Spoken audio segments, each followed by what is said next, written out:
Listen closely, and I'll tell you about the man who explained himself to death. It was in Prague, during that strange winter when the snow fell upward and the church bells rang backward. A philosopher, let's call him Jacob, had discovered something terrible about love. He'd spent 43 years explaining himself to women who collected his words like butterflies, pinning each justification to corkboards in their minds, studying the patterns of his excuses until they could predict his next betrayal before he'd even conceived it. "Why didn't you call?" they'd ask. And he'd weave elaborate tapestries of reason, work deadlines, family obligations. The peculiar melancholy that descends when autumn turns to winter, each explanation more intricate than the last, each one a silk thread they'd use to bind him tighter. You see, when you explain your withdrawal, you create a contract. You sign your name in invisible ink on paper, made from your own skin. Every justification becomes a precedent, every reason a rule. Soon, you're not just explaining why you left, you're negotiating permission to exist. The air tonight tastes of copper and regret, doesn't it? That's the flavor of 1,000 explanations, dissolving on tongues that should have stayed silent. Here's what Machiavelli knew, but never wrote in his letters to courtesans. The moment you explain your absence, you acknowledge that your presence is owed. You transform yourself from a sovereign being into a debtor, forever calculating interest on loans you never agreed to take. I once watched a man at a cafe in Vienna, 2024, if you must know, explaining to his lover why he needed Tuesday evenings alone. He cited Sartre, quoted Thoreau, even pulled up a Harvard study on his phone about the necessity of solitude for cognitive function. She nodded, smiled, filed it all away. By Thursday, she'd crafted a PowerPoint presentation on why his need for solitude was actually a fear of intimacy. By Saturday, he was in couples therapy. By winter, he'd forgotten what solitude tasted like. The grotesque comedy of it all. We explain ourselves into smaller and smaller cages, each word a bar, each justification a lock. Like taxidermied birds arguing about the philosophy of flight. Tell me, when was the last time you disappeared without apology? Can you even remember the weight of unexplained absence? How it sits on your chest like a cat made of smoke? The Stoics had a word for this, aphorme, the starting point of action that requires no justification. But we've forgotten it, haven't we? We've become court jesters in the kingdom of our own lives, dancing for approval, juggling explanations like flaming torches that always, inevitably, burn our hands. There's an old Romanian folktale about a wolf who fell in love with the moon. Every night, the moon would ask, "Why didn't you howl for me yesterday?" And the wolf, fool that he was, would explain. He was hunting. He was hiding from hunters. He was teaching his cubs to survive. The moon collected these explanations like pearls, stringing them into a necklace that grew heavier each night. Eventually, the wolf's explanations became so elaborate, so time-consuming, that he had no time left to howl. He died silent, still composing his final justification. Modern men have become that wolf. We've traded our howl for a whimper, our sovereignty for a seat at the negotiation table of our own existence. The research is damning. A 2025 study from the University of Copenhagen found that men who regularly explain their need for solitude experience 47% higher cortisol levels than those who simply take it. The body knows what the mind refuses to admit. Explanation is a form of self-betrayal. But here's the delicious paradox, the bitter candy at the center of this poisoned apple. The less you explain, the more they understand. Silence speaks fluent in every language. Absence carries its own grammar. When you withdraw without justification, you become a question mark they can't stop trying to answer. And in their attempting, They reveal more about themselves than your explanations ever could about you. So tonight, as you sit there, perhaps with wine that tastes of wet earth and broken promises, consider this. Every explanation you've ever given has been a weight tied to your ankle. Every justification, a step away from the sovereign solitude that is your birthright. The candle flickers, the shadows dance, and somewhere, a man is learning to disappear without apology, to withdraw without explanation, to exist without permission. He is becoming dangerous in the most beautiful way.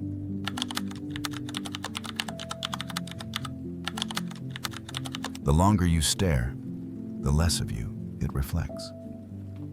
There's a mirror in Budapest that hasn't reflected a true image since 1956. The proprietor of the antique shop swears it's cursed, but I know better. It simply grew tired of lying. You see, every mirror you've ever looked into has been a conspirator in the grand deception. Not because it shows you reversed. That's child's play, surface-level trickery. No, the real betrayal runs deeper. The mirror shows you what you think you need to see to survive another day. Morning, you see competence, tie straightened, jaw set with purpose. Evening, you see exhaustion dressed as wisdom, defeat masquerading as experience. 3 a.m., you see the truth for just a moment before it flickers away like a moth made of ash. But let me tell you what happened to Francois, a perfumer from Marseille who understood scents but never learned to recognize his own reflection. He spent 17 years staring into mirrors, adjusting his appearance for a woman who collected his improvements like vintage wines, storing them in the cellar of her expectations, letting them age into resentments. Each day, he'd check the mirror. Was his posture confident enough? His smile sufficiently devoted? His eyes adequately emptied of the wildness she'd first loved, then systematically hunted to extinction? The mirror collaborated in this slow murder. It showed him not who he was, but who he was supposed to be. A fun house reflection where every distortion bent toward her specifications. Can you taste it? That metallic tang of recognition? When did your mirror stop being glass and silver and become a committee of judges? Kierkegaard wrote that the self is a relation that relates itself to itself. But what happens when that relation is mediated by a mirror that's been programmed by someone else's desires? You become a photocopy of a photocopy, each iteration losing resolution until you're just static in a human shape.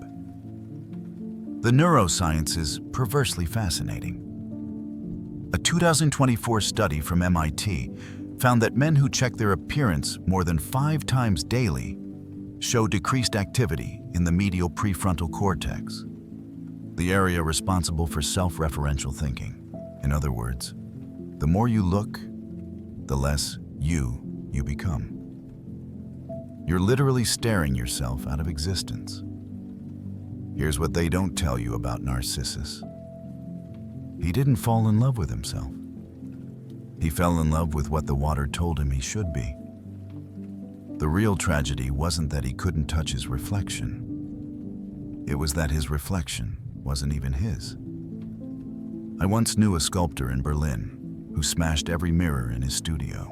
"I cannot create," he said, "while being watched by someone else's eyes wearing my face." His work became legendary, grotesque and beautiful, like truth tends to be when it's finally allowed to breathe. The mirror lies thrice. First, it shows you what you've been taught to see. Second, it confirms the story you tell yourself about who you're supposed to be.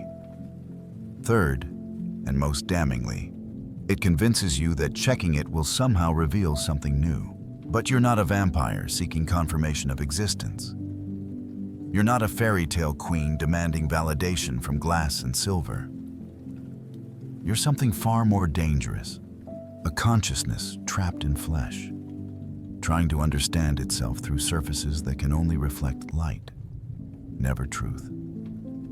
There's an old Tibetan practice where monks meditate in complete darkness for months. No mirrors, no reflections, no external confirmation of form. They report the strangest thing. After the initial panic subsides, they begin to feel more real than they ever did in the light. They discover shapes of self that have no visual equivalent, textures of being that eyes could never capture. Modern man's curse. We've surrounded ourselves with mirrors, actual and metaphorical. Social media, the eyes of lovers, the expectations of employers, the judgments of strangers. Each one a lying glass, each one showing us not who we are, but who we're failing to be. The delicious irony?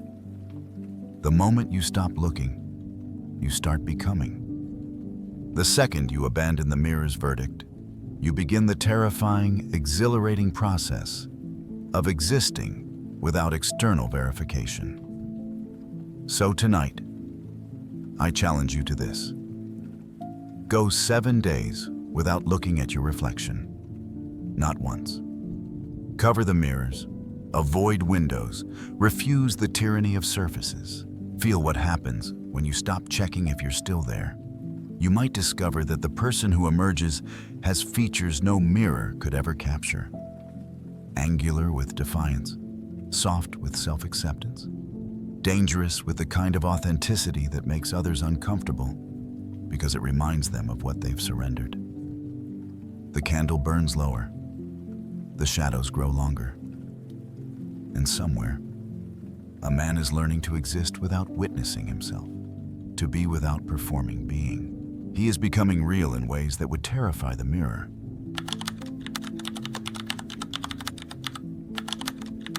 Love institutionalized becomes its own executioner.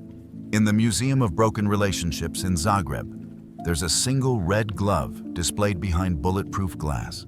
The placard reads simply, 3 years. The left one buried with what we were. But I'll tell you the real story. The one the curator whispers only to those who arrive alone, just before closing, smelling of rain and resignation. The glove belonged to Elena, a tango dancer who made men forget their names. She met Marcus during a thunderstorm in Buenos Aires, the kind where the electricity in the air tastes purple and makes your teeth ache with possibility. Their first dance lasted until dawn, their bodies speaking in tongues that predated language. Passion so pure it could strip paint from walls, so intense it made angels weep into their wine. Then they made the mistake. They got married. Do you feel it stirring?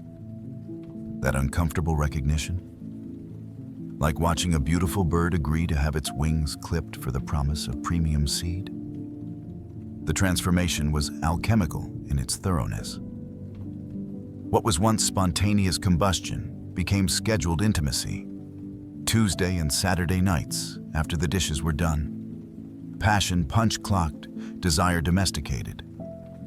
They built routines around the grave of their wildness, planted roses that bloomed in predictable patterns.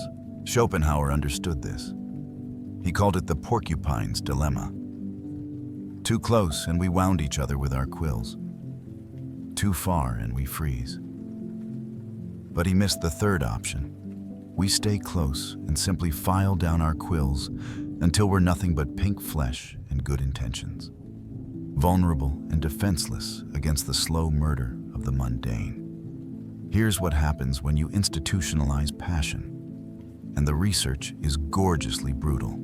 A 2025 longitudinal study from the Kinsey Institute found that couples who formalize their relationships show a 73% decrease in spontaneous affectionate behavior within 18 months.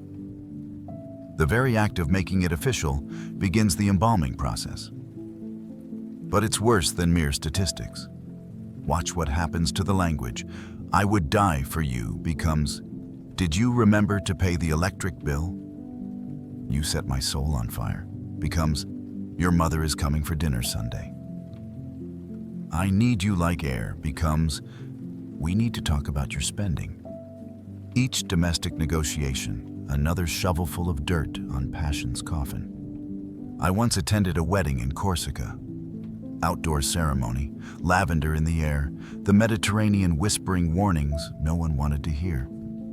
During the vows, a moth landed on the bride's veil. As she promised to love, honor, and obey, the moth slowly died, its wings leaving powder on the white lace. The photographer captured it, called it magical. I called it prophecy. The institution demands sacrifice, you see. It feeds on the very thing that brought you to its altar. Like a vampire that only drinks from willing veins, it requires you to offer your wildness as payment for security, your spontaneity for stability, your mystery for mortgage payments. When did you first notice it? That moment when "I can't keep my hands off you" became "not tonight, I'm tired"? Was it gradual, like watching fruit rot in time-lapse, or sudden, like finding a corpse in your bed where a lover used to be? The ancient Greeks had two words for love: eros and pragma, passion and practicality. They knew better than to house them under the same roof. When you try to domesticate eros, you don't get a tame version. You get a taxidermied corpse, glass eyes, and rigid pose, forever frozen in a parody of what it once was. But here's the savage joke, the punchline that makes the gods laugh until they choke on ambrosia. We know this. Every one of us knows this. We've watched it happen to our parents, our friends, ourselves. Yet we line up like lambs at the institutional slaughterhouse, believing that somehow our passion will survive the processing, that our love is different, special, immune to the formaldehyde of familiarity.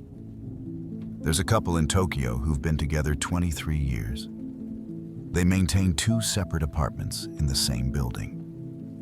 They meet like lovers, uncertain, electric, choosing each other daily rather than defaulting to proximity. Their friends think they're strange. Their passion thinks they're geniuses. The red glove in the museum? Elena buried its partner with her husband, not because he died. He's an accountant in Munich now. But because the man she married ceased to exist the moment passion was asked to punch a time card. She kept one glove to remember what heat felt like before it was regulated by thermostat.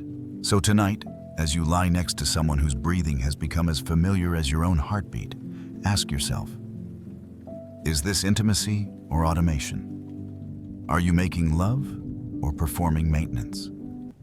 When did the dance become choreography? The grave where passion sleeps is marked not with a headstone, but with a wedding photo. Two people smiling, unaware they're attending their own funeral.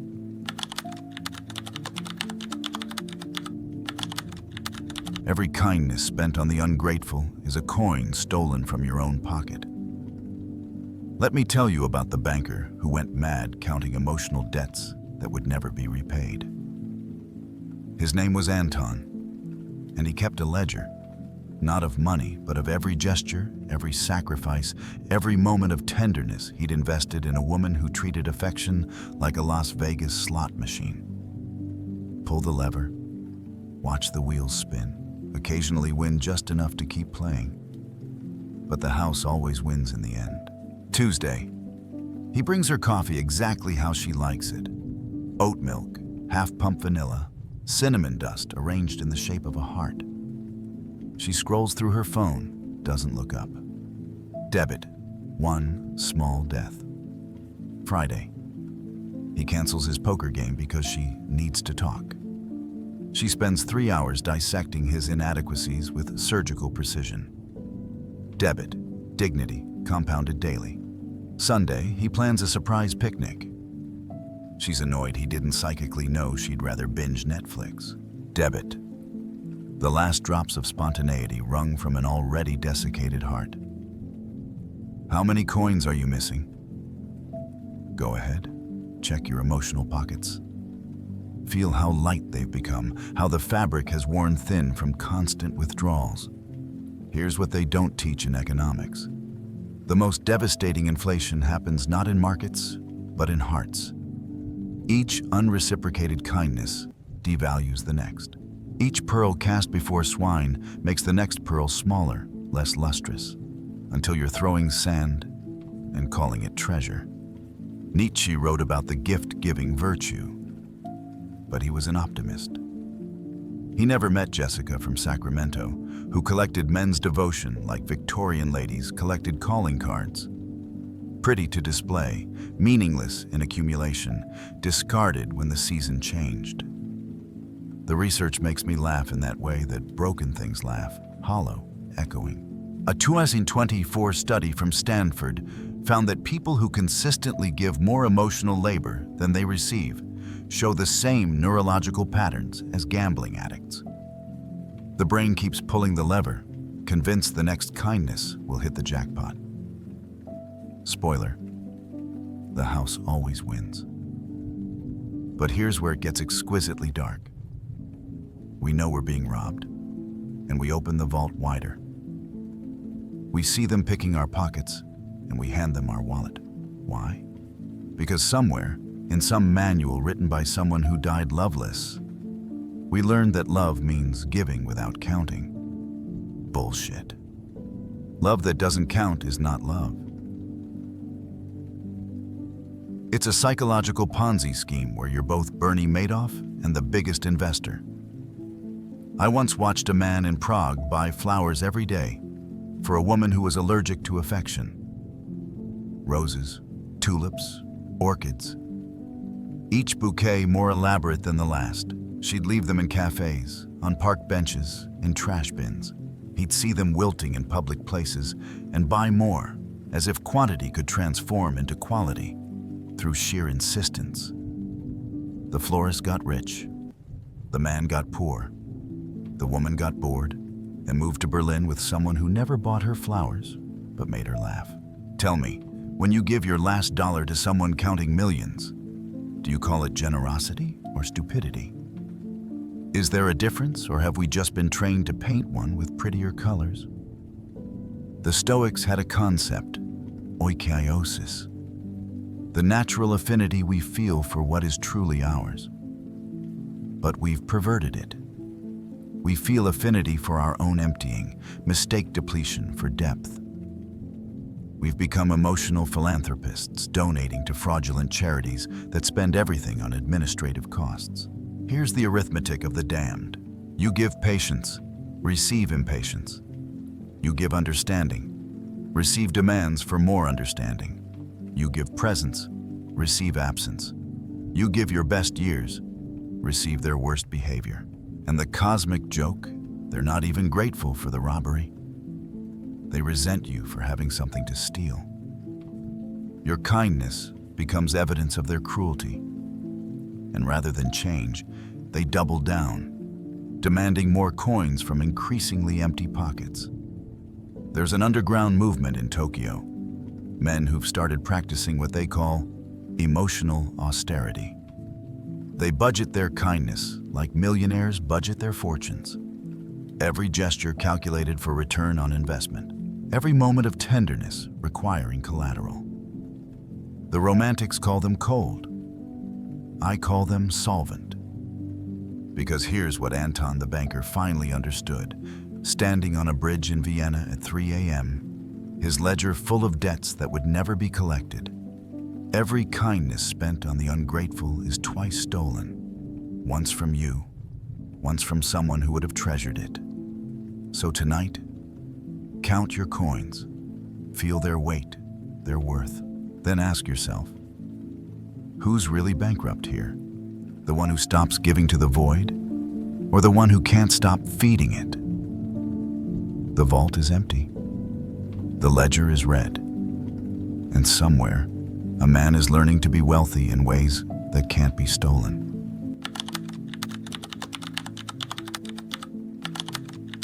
Loneliness is hell, but solitude is a kingdom where you crown yourself. Picture this.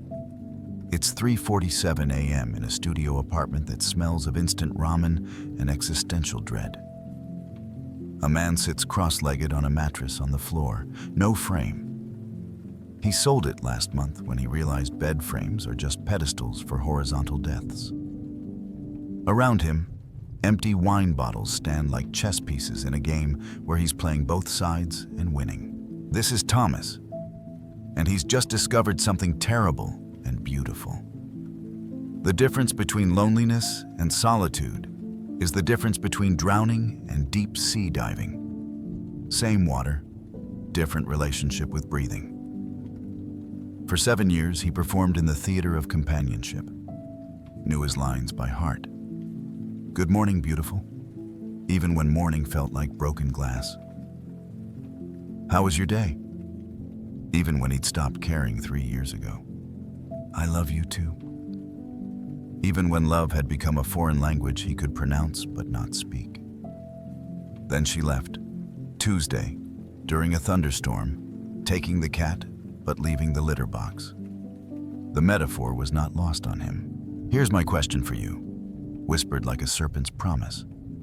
When was the last time you sat in perfect silence without immediately reaching for your phone, another person, or a bottle? Can you even remember what your thoughts sound like without someone else's voice drowning them out? The first weeks were hell. Not the theatrical hell of Dante with its circles and poetry, but the mundane hell of microwave dinners and Netflix asking, "Are you still watching?" like a concerned relative. Loneliness pressed against his windows, like fog made of other people's happiness. But then, and this is where it gets delicious, something shifted. Week 4. He realized he could eat cereal for dinner without judgment. Week 6. He discovered his natural sleep cycle, 2 a.m. to 10 a.m., without apology. Week 8. He started conversations with himself that were more interesting than any he'd had in years. Week 12. He looked in the mirror and saw a stranger he actually wanted to meet. The research on this is beautifully disturbing. A 2025 Harvard study found that men who spend at least 3 months in intentional solitude show increased activity in the default mode network, the brain's system for self-reflection and creativity. They literally think differently, dream differently, exist differently. They become foreigners in their own lives, immigrants from the nation of coupled misery. Kierkegaard knew this secret. He wrote, "The most painful state of being is remembering the future, particularly the one you'll never have." But what if the future you're remembering is just another performance in someone else's theater? I'll tell you about the monks of Mount Athos, who've perfected the art of being alone together. They live in cells carved from rock, meet only for prayers, speak perhaps 10 words a week. Visitors often ask, "Aren't you lonely?" They respond with laughter that sounds like distant thunder. Lonely? They're hosting dinner parties with God, philosophy, and their own unedited thoughts. The real question is, aren't you exhausted from the constant performance? Here's what Thomas discovered in month 6 of his solitude. He'd been lonely his entire relationship. Lonely while sharing a bed, lonely while holding hands, lonely while making love. The presence of another body had simply masked the absence of his own soul. He'd been a ghost haunting his own life, and she'd been the medium pretending to translate his moans. Can you taste it? That copper penny flavor of recognition? When did you last feel more alone with someone than by yourself? The theater of the abandoned has different rules. You can cry at commercials without explaining your daddy issues. You can dance naked to music that would embarrass your friends. You can read philosophy at 4 a.m. without being accused of pretension. You can become whoever you were before they started editing you. But here's the twist that would make O. Henry weep.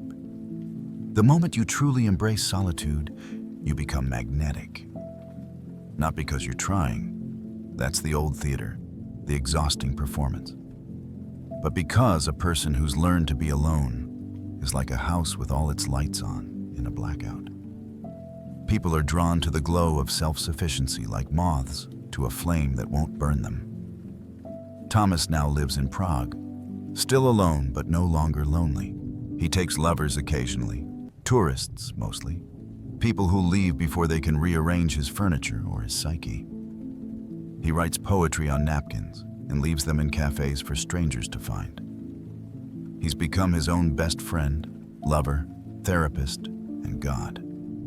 The kingdom of solitude has made him royal in ways coupledom never could.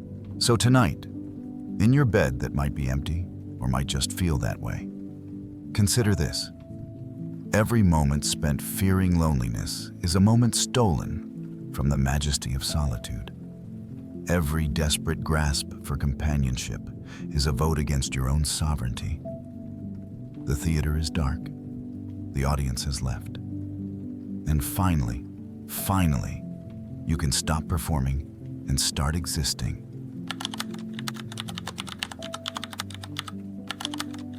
When you release your death grip on love, you discover your hands were always meant for flying. The last letter arrived on a Thursday that smelled like funeral flowers and fresh beginnings. Marcus had been writing to Elena for 3 years. The tango dancer, remember her? One letter every month to an address in Buenos Aires he wasn't sure still existed. Never sent. He kept them in a shoebox that gradually became a coffin for hope. But this Thursday, something snapped, not broke, snapped, like a rope that's been holding too much weight, finally admitting its limitations. He built a fire in his backyard in Munich, watching the October sky bruise purple with approaching winter. One by one, he fed the letters to the flames. With each page that burned, he felt lighter.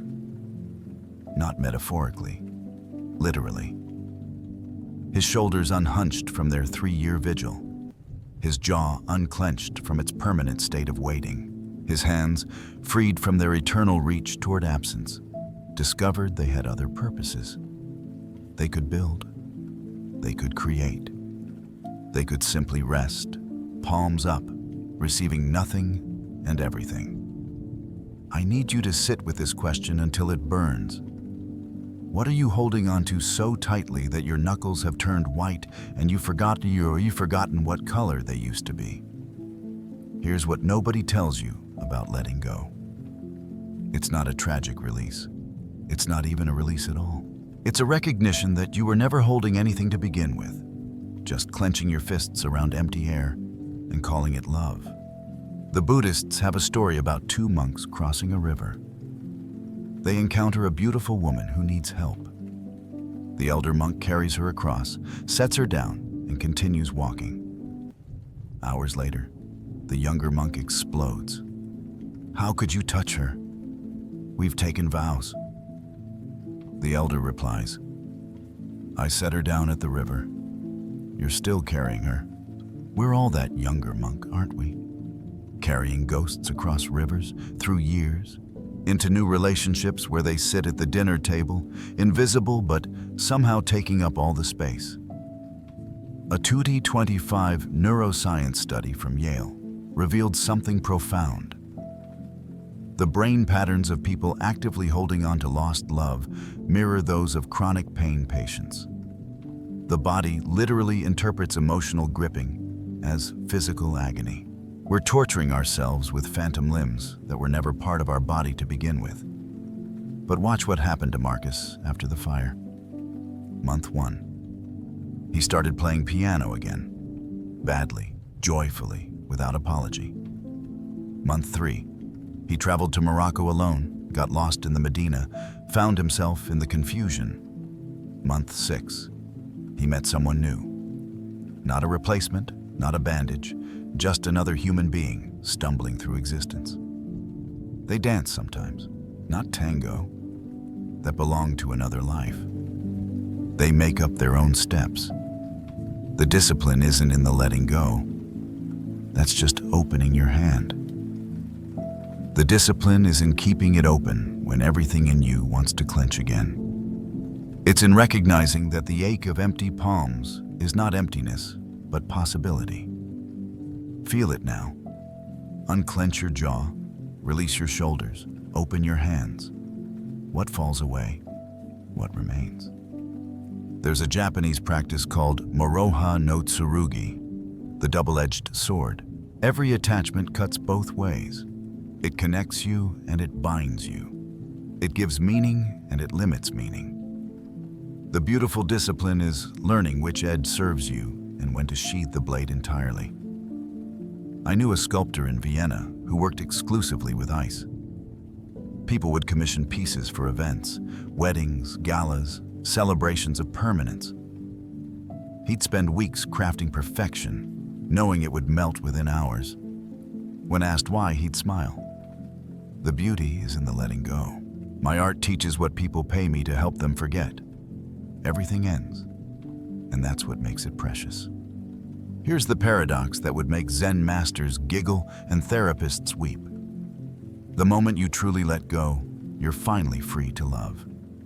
Not the desperate, gripping love that leaves claw marks on everything it touches, but the open-palmed love that says, stay or go, you're free, and so am I. Marcus still thinks of Elena sometimes, not with the chest-crushing weight of before, but like remembering a particularly vivid dream. She exists in the past tense where she belongs, no longer haunting his present or hijacking his future. The red gloves? He bought himself a pair, wears them in winter. They keep his hands warm while they stay open. So tonight, in this moment suspended between who you were and who you're becoming, I leave you with this. Every saint was once a sinner who learned to let go. Every butterfly was once a caterpillar who released its grip on the ground. Every man who finds peace was once a fool who confused holding on with holding together. The beautiful discipline of letting go isn't about loss. It's about discovering that you are always whole, always complete, always enough. The death grip was never love. It was fear dressed in love's clothing. Open your hands. Feel the air move through your fingers. That's not emptiness. That's freedom. That's possibility. That's the first moment of the rest of your untethered life. The candle has burned down to nothing. The shadows have become dawn. And somewhere, a man is learning that letting go isn't about losing anything. It's about finally finding himself.